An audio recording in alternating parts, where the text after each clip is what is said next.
kembali lagi bersama saya Nadia Ayu sebagai host podcast Ngopi, Ngobrol Happy bareng Bahagia TV. Nah, hari ini aku excited banget loh. Karena apa? Karena hari ini kita kedatangan dua narasumber istimewa. Siapa ya? Kalian pasti kepo kan? Sama nih, aku juga kepo. Karena perkenalan dimulai dengan obrolan yang menyenangkan, maka silakan Kak perkenalkan diri Kakak terlebih dahulu. Oke, sebelumnya perkenalkan nama aku Richie Ricardo dari Fakultas Hukum Universitas Airlangga Angkatan 2023. Halo, perkenalkan nama saya Kirana Talita Wiharto dari Fakultas Hukum Universitas Airlangga Angkatan 2023. Semester berapa nih Kak? Kalau 2023 itu berarti semester 5 masuk ke semester 6. Iya. Oh, keren ya Kak ya. Dulu Kakak masuk di Universitas Airlangga Fakultas Hukum ini jalur apa Kak? Kalau aku sendiri SNBT. Sama juga SNBT, TBK. Keren. Nah, episode kali ini kita akan membahas tentang apa Kak? Terkait KUHP baru ya Kir ya? Iya, KUHP baru. Kebetulan kita juga bawa nih kitabnya. Oh, kita bawa ya. Nah, KUHP ini apa sih Kak? Secara umum kan kitab undang-undang hukum pidana nih Kak ya. Mengapa KUHP ini sangat penting bagi masyarakat Kak dan apa alasannya Kak? Oke, mungkin dari aku dulu ya Kir ya. Iya. Kenapa penting? Pertama sesuai sama namanya ya, KUHP Kitab Undang-Undang Hukum Pidana. Jadi nanti kita sendiri bakal belajar. Jadi hukum pidana itu apa? Hukum pidana itu adalah hukum yang mengatur antara hubungan antara negara sama masyarakat. Jadi kenapa itu penting? Karena ini sebagai kontrol dari negara untuk masyarakat. Ketika ada tindakan kriminal seperti pembunuhan, pencurian, itu diatur semua di KUHP. Mungkin ada tambahan dari Kirana? Kalau dari Kakak? Kalau merujuk dari ini ya, buku hukum pidana, ini karya guru besar hukum pidana kami juga, almarhum Prof. Didi. Ini menurut Mulyatno, kalau perbuatan-perbuatan pidana itu mengatur mengenai perbuatan-perbuatan mana yang boleh dan tidak boleh dilakukan. Nah, disertai dengan ancaman dan juga sanksi. Nah, itu gunanya apa? Itu untuk memberikan efek psikologis untuk mencegah orang-orang untuk melakukan tindak-tindakan yang merugikan orang lain, begitu. Oh, gitu ya Kak ya. Lah, mengapa sih Kak pelajar seumuran saya ini nggak wajib sih Kak, lebih ke harus sangat penting gitu loh Kak untuk mengetahui tentang KUHP ini Kak? Oke, kenapa penting ya? Kenapa penting untuk kita tahu? Pasti karena agar kita tahu apa saja sih hal-hal yang tidak boleh kita lakukan, hal-hal yang sudah dilarang di KUHP itu apa aja sih, sehingga kita ketika melakukan sesuatu kita sudah tahu ini tuh ada larangannya, ini tidak boleh dilakukan. Itu pentingnya menurut aku sendiri. Oh, ada konsekuensinya gitu Kak ya. Iya. Kalau dari Kak Kirana? Sama juga seperti Richie, kalau menurut aku memang betul ya adanya hukum pidana ini itu untuk pertama mencegah jangan sampai tindak pidana itu pun terjadi gitu. Karena apa yang diatur di dalam kitab hukum pidana itu sebenarnya juga tindakan-tindakan yang merugikan orang lain, begitu. Gitu Kak ya. Lah, menurut Kak Riki dulu nih ya, apa sih Kak perbedaan utama dengan KUHP lama dengan KUHP baru di tahun 2023 ini Kak? Baik. Kalau dari perbedaan utamanya sendiri, misalnya di KUHP lama itu ada 3 bab ya. 3 bab itu membahas terkait di KUHP lama itu ada ketentuan umum, ada pelanggaran, ada kesalahan. Namun kalau di KUHP baru itu sendiri tinggal 2 bab saja. Jadi hanya ketentuan umum dan tindak pidana. Jadi pelanggaran dan kesalahan digabungkan dalam tindak pidana.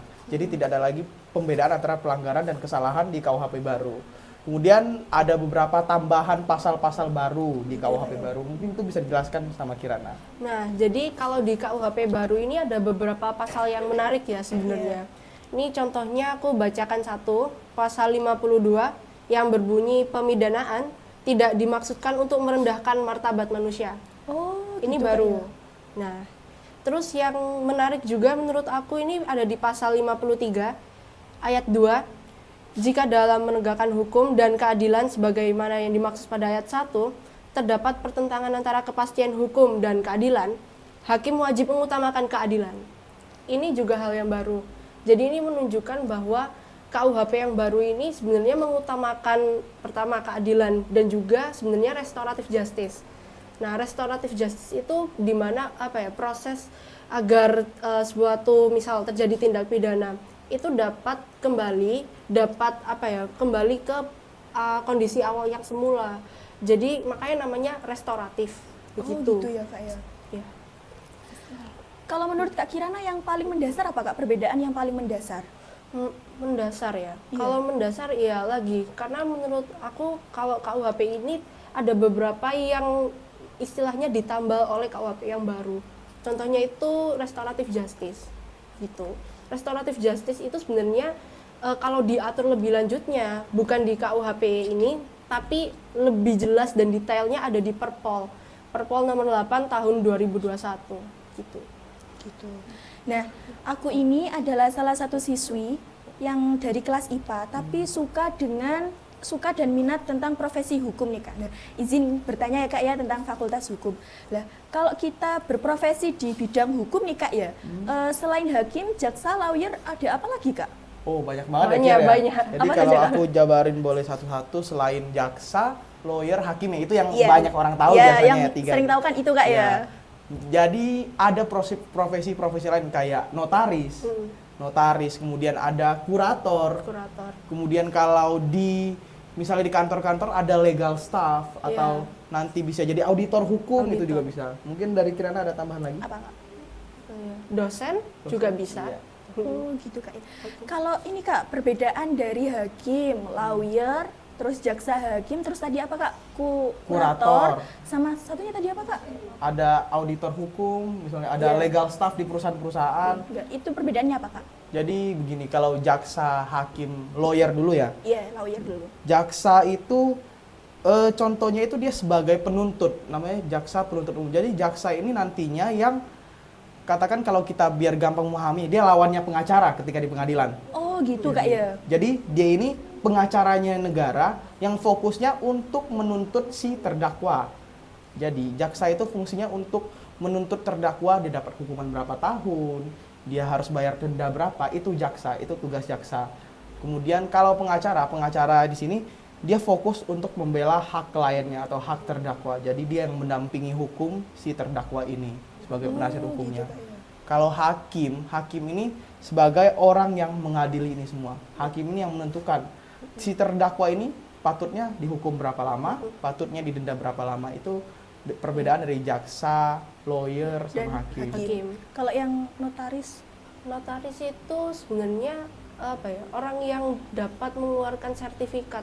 Jadi dia itu yang mengesahkan misal terjadi jual beli dan terjadi pengalihan nama sertifikat dari misal si A ke B. Iya. Maka itu harus dilakukan di hadapan seorang notaris. Agar apa? Agar nanti sertifikat hak miliknya dan juga penentuan siapa sih yang sedang memiliki misal sepetak lahan atau tanah ini Iya. itu jelas gitu. Kalau yang satunya tadi Kak Pak? Kurator. Iya.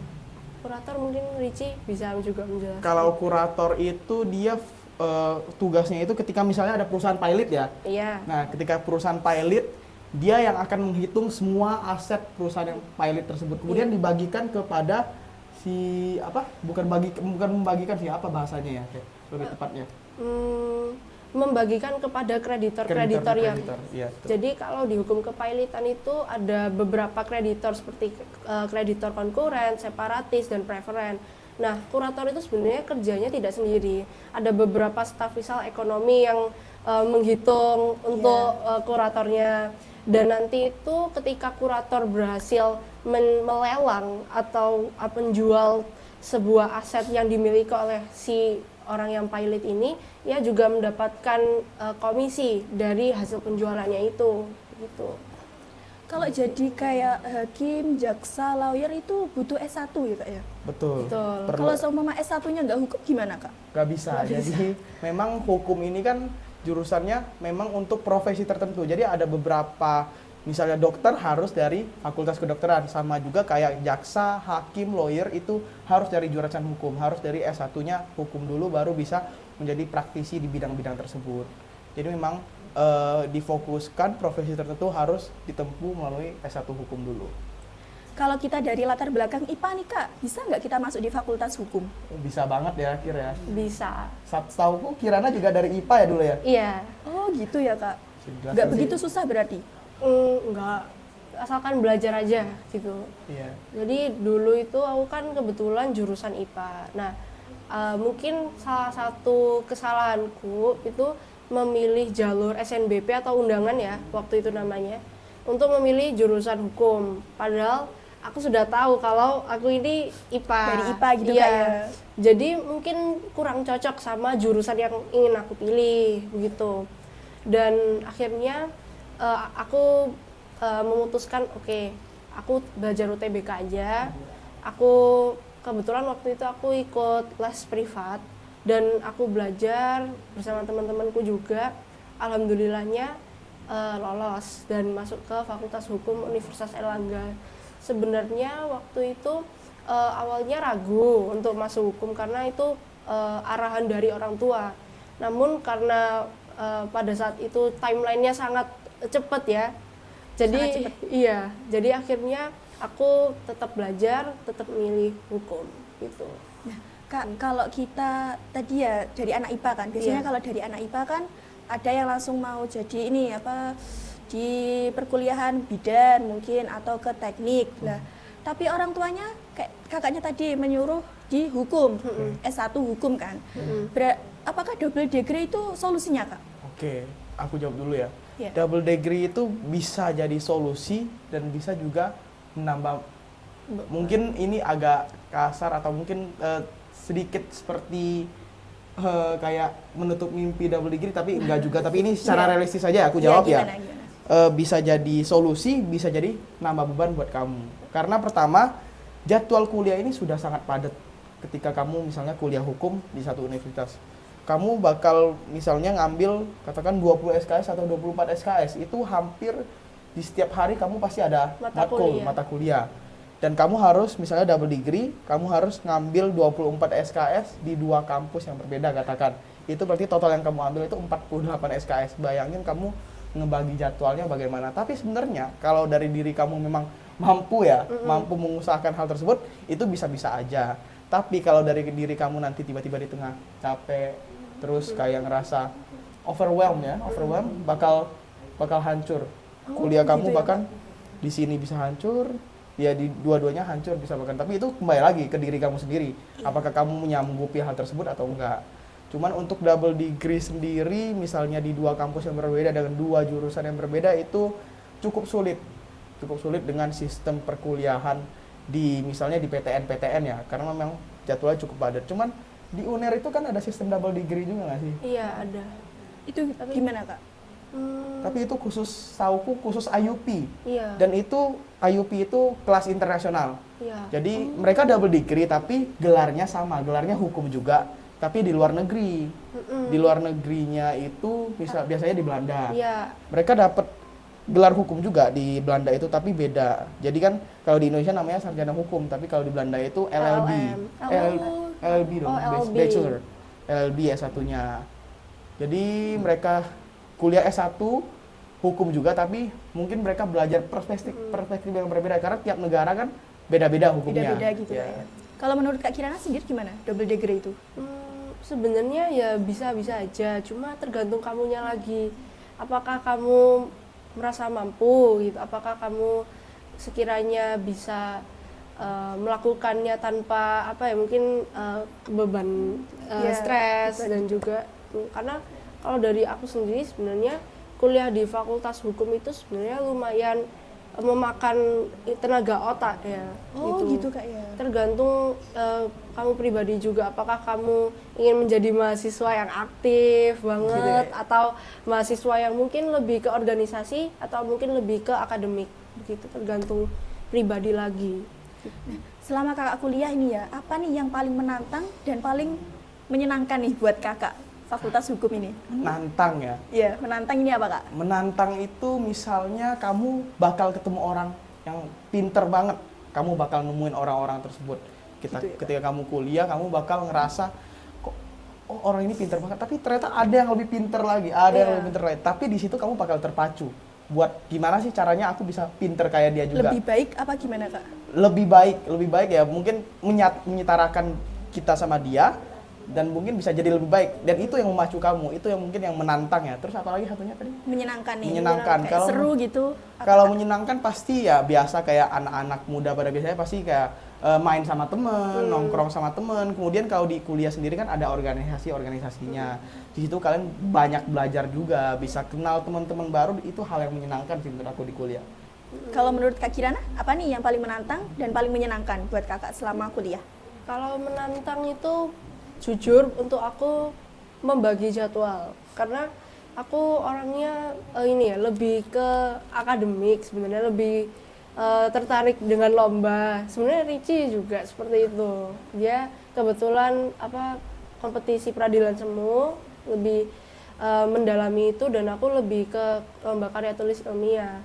Tapi kadang aku menemukan diriku agak harus belajar buat ujian ini. Yeah. Tapi di sisi lain aku juga harus riset untuk lombaku. Nah, itu mungkin yang agak menantang. Itu yang menantang buat ya. Kalau yang menyenangkan nih apa nih Kak? Kalau yang menyenangkan ini, karena aku berada di alhamdulillah lingkungan yang positif, Yeah. orang-orangnya juga produktif, terus satu sama lain itu mendorong lebih lebih baik untuk jadi pribadi yang lebih baik. Ya, teman-temanku yang lomba itu akhirnya aku juga ikut-ikutan rajin belajar, terus juga rajin diskusi. Dan menurut aku juga ilmu hukum itu perlu sekali untuk berdiskusi antara satu yuris dengan yang lain begitu. Nah, itu menurut aku yang menyenangkan, karena jadi ketemu banyak temen yang mendukung aku dan aku juga mendukung mereka. Berarti sefrekuensi nih Kak ya? Iya, sefrekuensi. Nah, apa nih tips dari kakak buat kami yang mau masuk di Fakultas Hukum di Universitas Airlangga? Oke, kalau ngomong soal tips ya, Iya. misalnya kan nanti kalau masuk ke PTN, karena UNER ini PTN ya, kan ada banyak jalurnya tuh, ada Iya. SNBP, ada SNBT, Ada ada UTBK. Mandiri. Ya. Yang perlu dipersiapkan pasti kalau kamu mau lewat jalur SNBP, kamu perlu mempersiapkan nilai rapor kamu dari semester 1 sampai semester 5 itu harus bagus lah. Dan kamu harus selalu, misalnya di kelas selalu ranking atau gimana pun itu. Kalau SNBT atau UTBK ini ya, yang perlu kamu siapkan pasti persiapan untuk UTBK. Di mana kamu latihan-latihan soal untuk UTBK. Mungkin nanti ada beberapa yang diujikan ya. Kalau di zamanku itu kan skolastik aja, ada penalaran umum, penalaran matematika, pengetahuan kuantitatif, pengetahuan membaca dan menulis, terus literasi bahasa Indonesia, literasi bahasa Inggris, itu yang perlu kamu dalami. Terus ada, kalau misalnya mandiri ini kan agak berbeda sama SNBT sama SNBP. Iya. Karena mandiri kan ada uang pendaftarannya, katakan kasarnya uang pangkal namanya. Tapi kalau SNBT sama SNBP itu gratis, tidak ada uang pendaftarannya sama sekali. Nah, kalau mandiri itu nanti kamu biasanya ada yang dari nilai UTBK juga ada ya. Iya, itu. Terus ada yang ujian tulisnya sendiri juga ada. Jadi ya itu yang perlu dipersiapkan sih, persiapkan dari sekarang sebaik mungkin, latihan-latihan soal untuk UTBK. Kalau mau lewat SNBP ya harus nilai rapornya harus bagus. Kalau dari Kak Kirana apa nih tipsnya? Tips untuk masuk atau setelah Untuk masuk? Untuk masuk ya sama kayak Ricci sih. Menurut aku mungkin buat teman-teman yang khususnya yang IPA ya. Iya. Ini teman-temanku yang IPA sebenarnya bisa banget kok masuk Fakultas Hukum dimanapun itu. Tapi ya lagi mungkin jalur yang aku paling berani untuk menyarankan adalah UTBK atau SNBT. Dan ketika belajar mungkin bisa cari teman-teman yang juga sefrekuensi kayak tadi ya, biar sama-sama rajin, sama-sama suka drill soal itu. Dan juga mungkin pas belajar jangan main HP, mungkin jangan diblok aja HP-nya, kayak diblokir aplikasi. Aku dulu gitu soalnya. Di ek. Iya, jadi Kenapa Kak kalau diblokir? jadi ada fitur untuk ngeblok aplikasi. Jadi kamu nggak bisa mencet aplikasi itu kan. Nah, yang aplikasi yang aku bisa buka itu cuma aplikasi les privatku, WA, sama Google, sama YouTube.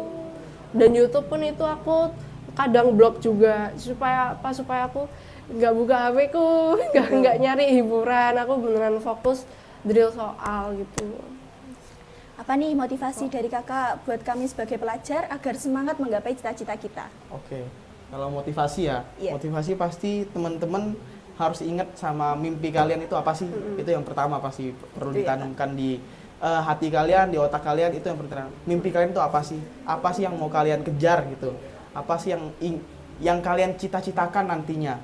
Itu pertama. Kemudian kalau motivasi sendiri, teman-teman nggak perlu minder, nggak perlu merasa rendah karena misalnya teman-teman berpikir teman-teman dari SMA yang mungkin banyak SMA yang lebih terkenal, banyak SMA yang lebih top, katakan seperti itu. Teman-teman jangan sampai minder.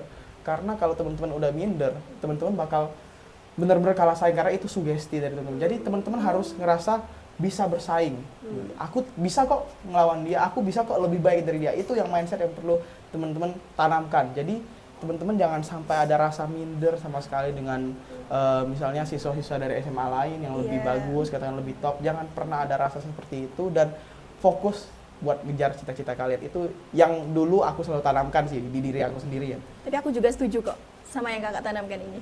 Harus ditanamkan terus ya? Iya. Kalau menurut Kak Kirana apa nih? Apa ya motivasi kalau menurut aku mungkin lihat kembali ada beberapa orang di belakangmu tuh yang sebenarnya mendukung kamu. Contohnya orang tuamu, keluargamu. Gitu ya Kak ya. Terus Iya, yang dimana mereka itu bukan selalu mensupport kita gitu Kak ya. selalu mensupport kamu dan juga mengharapkan hal yang terbaik buat kamu pastinya. Jadi kalau kamu bisa melakukannya itu, misal kamu lolos TBK, kamu tuh sebenarnya nggak cuma melakukan itu untuk dirimu, kamu juga melakukan itu untuk orang tuamu dan keluargamu tuh juga ikut bangga dan happy buat kamu gitu. Itu sih kalau aku dulu ya. Apa nih pesan dan kesan kakak untuk podcast episode hari ini dan buat SMA Persatuan?